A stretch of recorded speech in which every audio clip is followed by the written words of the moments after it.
এগুলি দেখলে অনেকে ভয় পেয়ে যায়, শরীর শিরশির দিয়ে ওঠে, কিন্তু খুবই মজাদার। অনেকে খুব মজা করে খায় এই শামুকগুলি, যেটাকে বলে হ্যালিক্স পমাটিয়া। রোমান এই শামুকগুলি খুব তুলতুলে এবং দেখতে খুব আকর্ষণীয়।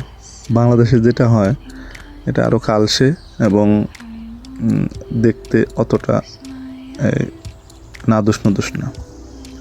সবচেয়ে মজার ব্যাপার হলো এই শামুকগুলি সমকামী, যেটা পুরুষ এবং মহিলা দুজনের মিলনের পরে দুজনে প্রজনন ক্ষমতা রাখে। চমৎকার বিষয়। এটি মূলত রোমান অঞ্চলে, ইউরোপের অঞ্চলে বেশি হয়।